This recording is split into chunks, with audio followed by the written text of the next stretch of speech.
The afternoon sun hung low over Interstate 85, casting long golden shadows across the highway.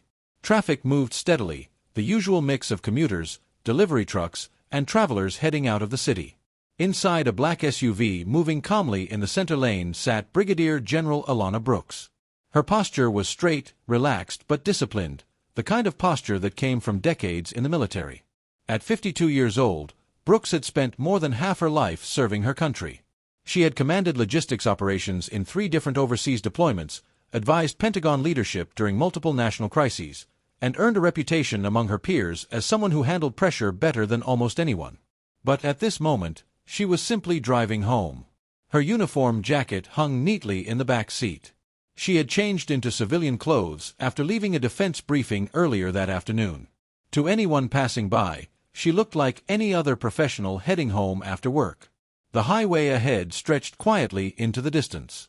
Then suddenly, red and blue lights flashed in her rearview mirror. Brooks glanced up calmly. A state police cruiser was pulling up behind her. She checked her speed. Exactly 65. The speed limit. She signaled and slowly pulled over onto the shoulder. The cruiser stopped behind her. Inside the patrol car sat Officer Derek Langford and his partner Officer Brian Holt. Langford leaned forward slightly, watching the SUV through the windshield. "You see that?" he asked. Holt nodded. "Yep." Langford tapped the steering wheel. "That vehicle's on the list." Holt glanced at the screen mounted in the dashboard. Earlier that afternoon, their department had received an alert from a neighboring county. A black SUV matching a similar description had been connected to a possible financial fraud suspect. The description had been vague. Black SUV. Out-of-state registration. Female driver. That was it. Langford grabbed the radio. "Dispatch, confirming vehicle stop on Interstate 85. "Copy." He stepped out of the patrol car. Holt followed. Brooks lowered her window calmly as the officers approached. Langford stopped beside the driver's door. "Afternoon, ma'am." "Good afternoon." "License and registration." Brooks reached for her wallet. Her movements were slow, deliberate, careful. Years of leadership had taught her one thing clearly. When dealing with law enforcement, calm professionalism mattered.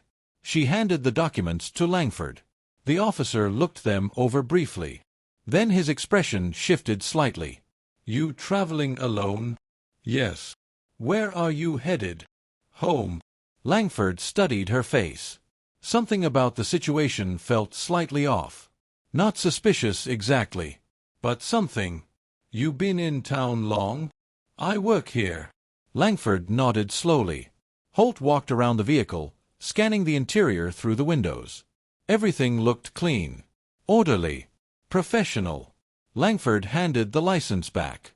"Ma'am, do you mind stepping out of the vehicle?" Brooks raised an eyebrow. "May I ask why?" "Routine procedure." Brooks paused. "I'd prefer to remain in the vehicle unless there's a reason." Langford's tone hardened slightly. "Step out of the vehicle." Brooks looked at him carefully. "Officer, I'm complying with your instructions, but I would like to understand why I'm being asked to exit." Langford took a step back. "Ma'am, you are now refusing a lawful instruction." Brooks sighed quietly. Then she opened the door and stepped out. The wind moved lightly across the highway shoulder. Cars rushed past in the distance. Langford gestured toward the patrol car. "Hands behind your back."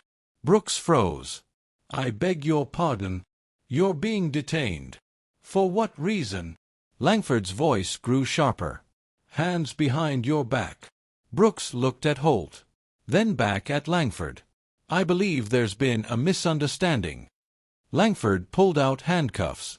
"Ma'am, turn around." Drivers passing by slowed slightly. Phones began appearing in car windows.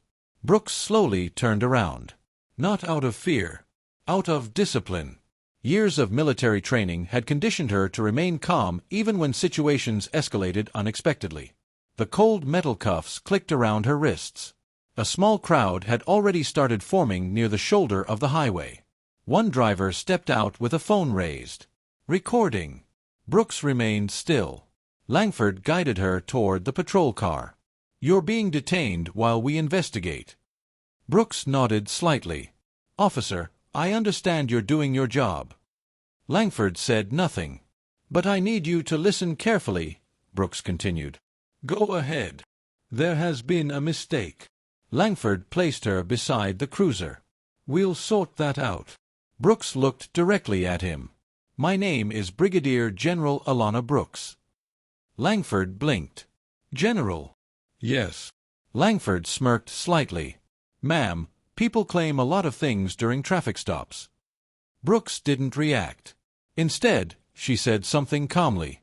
"I need to make a phone call." Langford shook his head. "That's not happening right now."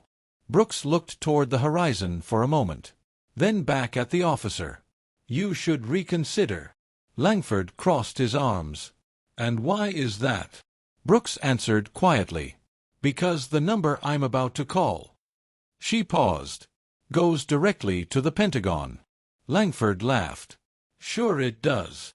But what Langford didn't realize yet was that 20 minutes from now, 3 black government vehicles would pull onto the highway shoulder behind his patrol car. And the mistake he had just made would end 2 careers before the sun set.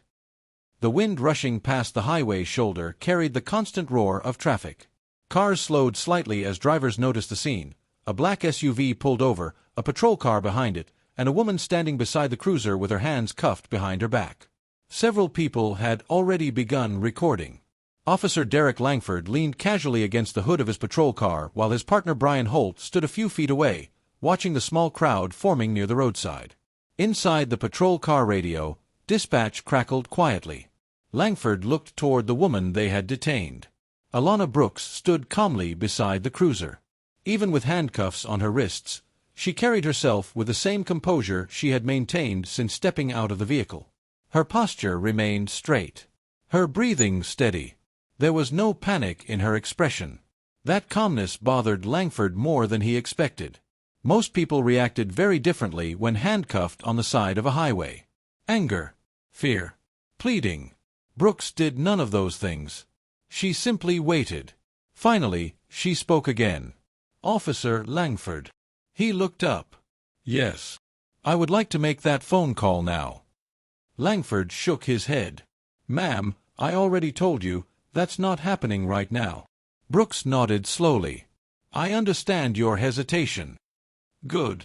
But the sooner you allow that call," she continued calmly, "the sooner this situation will resolve." Holt glanced over. "You still sticking with the general story?" Brooks met his gaze. "I'm not telling a story." Langford chuckled quietly.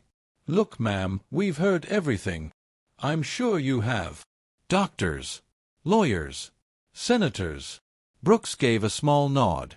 "And generals." Langford crossed his arms. "You're the first." A few people in passing cars laughed when they overheard the exchange. Holt leaned closer to Langford. "You want to run her name again?" Langford shrugged. "Already did." Holt looked toward the black SUV. "Vehicle still matches the alert, though." Langford nodded.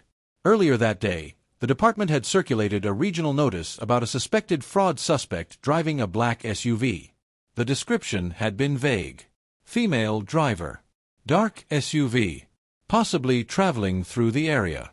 That was enough for Langford to make the stop. But something about the situation was starting to feel unusual. Brooks spoke again. "Officer, may I ask a question?" Langford sighed. "Sure. Have you verified the suspect description?" Holt responded first. "Vehicle matches." "That's not what I asked." Langford frowned slightly. Brooks continued. "Did the alert include a license plate?" "No." "A name?" "No."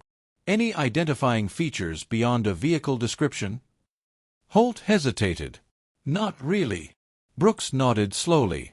"Then I believe we've identified the problem." Langford's patience began wearing thin. "You're not in a position to identify anything." Brooks didn't respond immediately. Instead, she looked toward the passing traffic. Then back at Langford. "Officer, I have spent 30 years making decisions under pressure." Langford raised an eyebrow. And when someone gives me an opportunity to correct a mistake before it becomes something larger. She paused. I take it. Langford smirked again. Still waiting on that Pentagon call? Yes. Holt leaned closer to Langford. Maybe we should let her call someone. Langford shook his head. No. Why not? Because if she's bluffing, we waste time. Holt shrugged. And if she's not? Langford didn't answer. Across the highway shoulder, a small group of drivers had gathered. One man held his phone up steadily, recording the entire interaction. Another whispered to his friend. She said she's a general. The rumor spread quickly through the small crowd. Brooks remained focused on the two officers. Officer Langford, she said again. Yes. I'm going to ask one more time. Langford looked directly at her. No. Brooks nodded once. Very well. She turned slightly toward the crowd. A young woman stepped forward. Excuse me, Brooks said politely. The woman looked surprised. Yes. Would you mind making a phone call for me? Langford stepped forward immediately. Ma'am, that's not. But the woman had already pulled out her phone. Brooks spoke calmly. Please dial the number I give you. Langford raised his voice. That phone call is not authorized. The woman hesitated. Brooks looked at Langford. Officer, you denied my request to call. That's correct. So I'm asking a citizen. Langford paused. Technically, there was no law preventing someone nearby from making a phone call. Holt leaned closer. This might get weird. Langford sighed. Fine. Make your call. The woman held the phone out. Brooks recited the number slowly. It wasn't long. Just 7 digits. The woman dialed. The call rang once. Twice. Then someone answered. The woman looked confused. They're asking who's calling. Brooks spoke clearly. Tell them this is Brigadier General Alana Brooks requesting immediate verification. The woman repeated the words into the phone. For a moment nothing happened. Then the woman's expression changed. They want to speak to you. Langford rolled his eyes. Of course they do. The woman carefully placed the phone near Brooks' ear. General Brooks, the voice on the other end said immediately. Yes. Are you safe? I'm currently detained. A pause followed. Who detained you? Brooks looked calmly at Langford. State police officers on Interstate 85. The voice on the phone changed tone instantly. Stay where you are. Brooks nodded slightly. I wasn't planning to go anywhere. The line disconnected. Langford shook his head. Well, that was dramatic. Holt glanced toward the road. You think she actually reached someone? Langford shrugged. Probably a friend. But 5 minutes later, something unusual happened. First came the distant sound of engines. Not ordinary traffic. Something heavier. 3 dark SUVs appeared in the distance. They moved quickly down the highway shoulder. Without sirens. Without lights. Just controlled speed. The vehicles stopped behind the patrol car one after another. Langford frowned. What the? The doors opened. 4 men stepped out. Dark suits. Military posture. One of them walked directly toward Brooks. He glanced briefly at the handcuffs on her wrists, then turned slowly toward the officers. Which one of you detained Brigadier General Brooks? Langford's stomach dropped. The man pulled a badge from his jacket. Department of Defense, Protective Services. Holt's face went pale. The man spoke again. Very calmly. Gentlemen. He looked back at Brooks. You have made a very serious mistake. The air on the side of Interstate 85 had grown noticeably quieter. Traffic still moved past the shoulder, but the energy around the scene had changed completely. Only minutes earlier, Officer Derek Langford had been standing beside his patrol car with the relaxed confidence of someone who believed he was handling a routine traffic stop. Now he stood frozen in place. Across from him stood a man holding a badge from the Department of Defense Protective Services. Behind that man, 3 more individuals in dark suits had stepped out of the SUVs that had just arrived. None of them looked confused. None of them looked surprised. They looked like people who had been expecting exactly this situation. The lead agent studied the scene carefully. His eyes moved from the patrol car to the small crowd gathered on the roadside. Then finally to the woman standing calmly in handcuffs. "General Brooks," he said. "Yes," she replied. "Are you injured?" "No." He nodded once. "Understood." Then he turned slowly back toward Langford and Holt. The silence stretched for several seconds. Finally, he spoke again. "My name is Michael Reeves," he said calmly. "Senior Protective Liaison, Department of Defense." Langford swallowed. Reeves held the badge where the officers could clearly see it. "I would like to know why Brigadier General Alana Brooks is currently in handcuffs on the side of a public highway." Langford attempted to regain some authority in his voice. She matched the description of a suspect vehicle. Reeves raised an eyebrow. "A suspect vehicle?" "Yes." "What suspect?" Langford glanced briefly at Holt. "There was an alert." Reeves waited. Langford continued. "Black SUV. Female driver." Reeves blinked slowly. "That's the description you used to detain a United States Army general?" Holt shifted uncomfortably. "We were following protocol." Reeves looked toward Brooks. "General, did you identify yourself?" "Yes," she answered calmly. Reeves nodded once, then turned back to the officers. "So the individual you detained identified herself?" Langford hesitated. "Yes."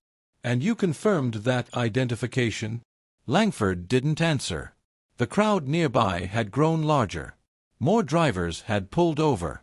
Phones were raised. Recording. Reeves noticed immediately. He lowered his voice slightly. "Officer, I strongly suggest you remove those handcuffs." Langford stepped forward quickly. "Yes, sir." The cuffs came off within seconds. Brooks gently rubbed her wrists but otherwise showed no sign of irritation. Reeves spoke quietly. "General, I apologize for the inconvenience." Brooks gave a small nod. "It appears there was a misunderstanding." But the tone of her voice suggested the situation was far from resolved. Behind Reeves, one of the agents had already begun speaking into a secure phone. "Confirming incident location. Interstate 85 northbound shoulder." Langford watched nervously. "Is this really necessary?" Reeves looked at him. "Yes." Langford crossed his arms defensively. "We didn't know who she was." Reeves didn't react immediately. Instead, he gestured toward the crowd of drivers recording the scene. "You may want to look at what's happening behind you." Langford turned. At least 15 people stood along the roadside now. Most were holding phones. Filming. One man spoke loudly enough for others to hear. "They handcuffed a general." Another voice added, "This is going online." Holt whispered to Langford, "This is bad." Langford felt his stomach tighten. The world had changed dramatically in the last 10 years. A moment like this could travel across the internet in minutes. Reeves spoke again. "General Brooks is scheduled to attend a Pentagon logistics briefing tomorrow morning." Langford blinked. "What does that have to do with us?" Reeves looked at him steadily. "Her responsibilities involve national military operations." Langford said nothing. Reeves continued. "When someone with that level of responsibility is detained on a public highway." He gestured toward the cameras. "The Department of Defense becomes very interested." Brooks stepped forward slightly. "Mr. Reeves." "Yes, General." "I believe the officers were acting on incomplete information." Langford looked surprised. "You're defending us?" Brooks glanced at him briefly. "I'm explaining the situation." Reeves nodded slowly. "Even so, the incident will need to be documented." Langford rubbed the back of his neck. "Look, we didn't mean to." Reeves raised a hand. "This conversation isn't about intent." He pointed toward the crowd again. "It's about consequences." At that moment, Holt's phone buzzed. He looked down. Then his face drained of color. What? Langford asked.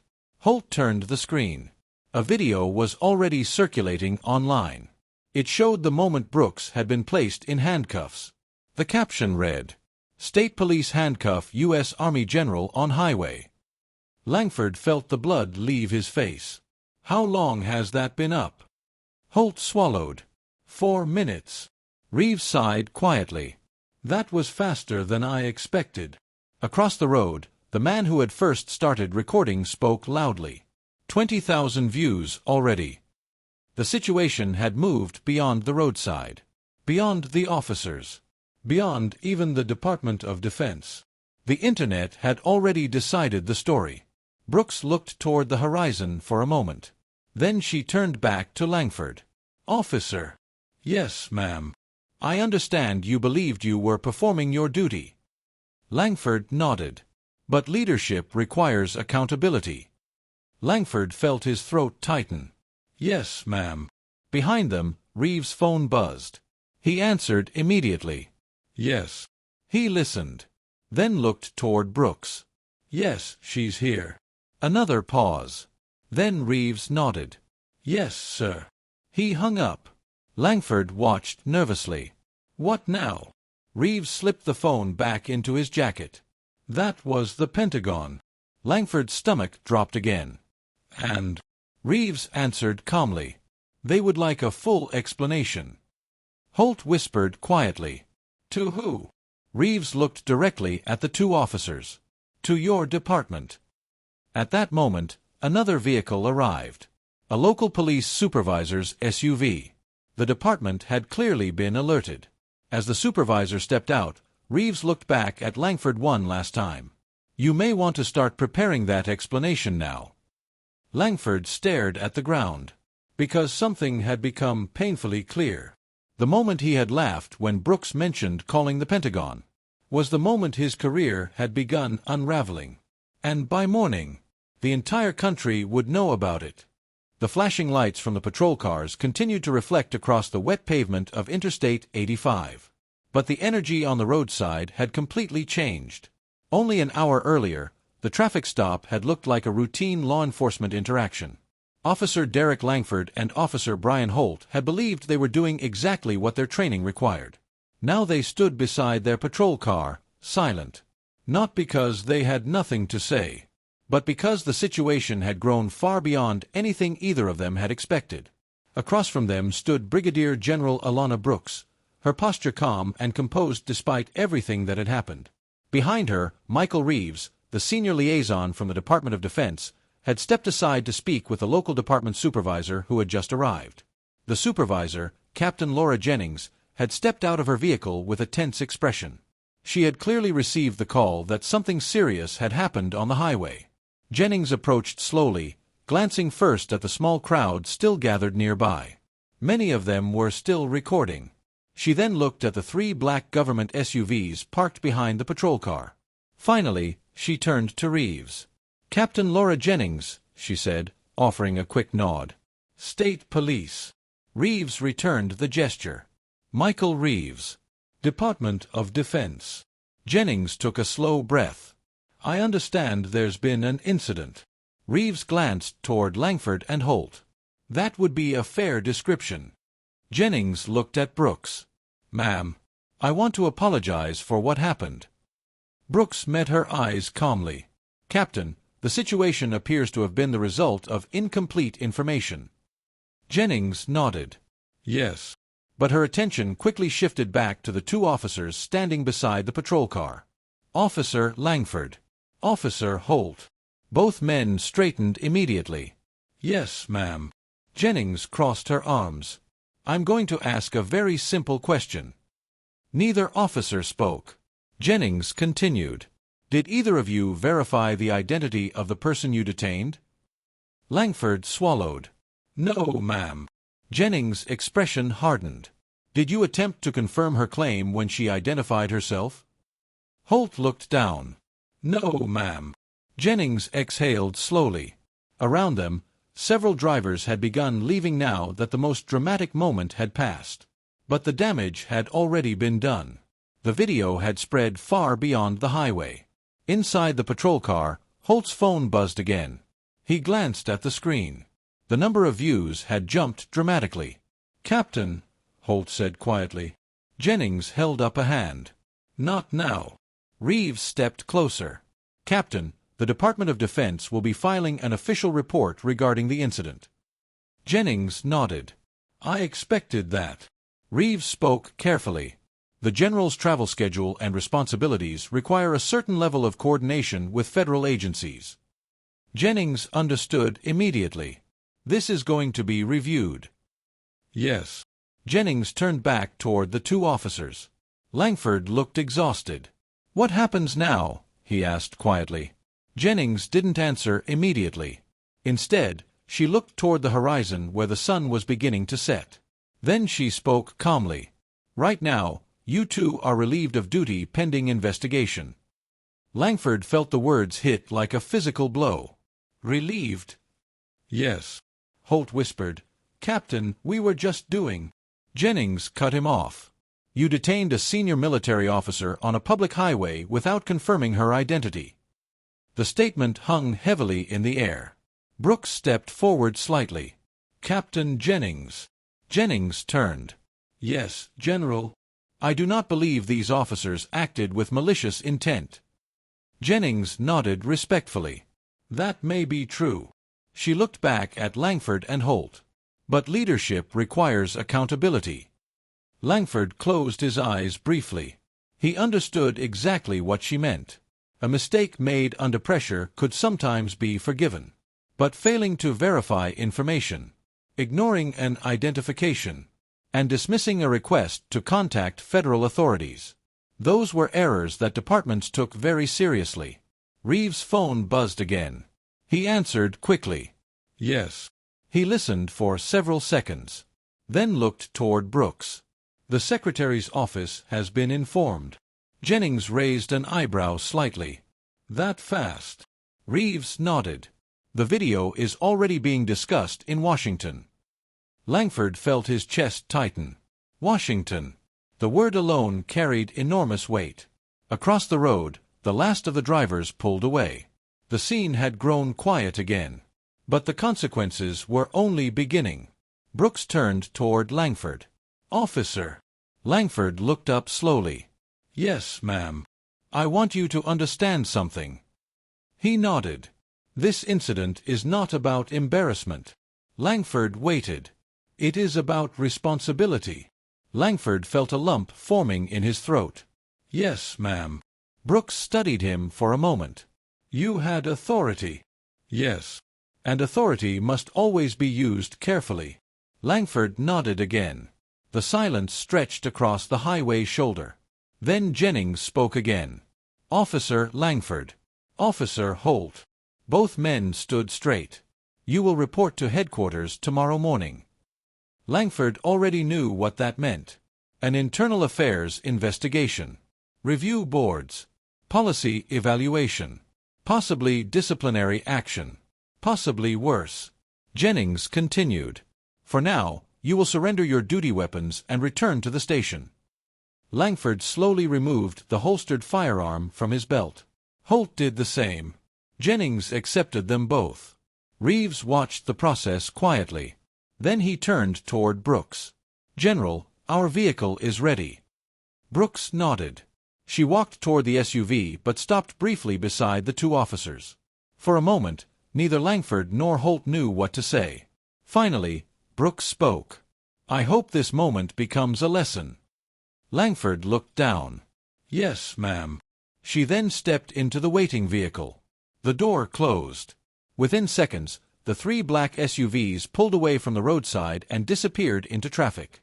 The flashing lights from the patrol car were finally turned off. The highway returned to normal. But Langford remained standing beside the cruiser long after everyone else had left. Because he knew something the public didn't yet realize.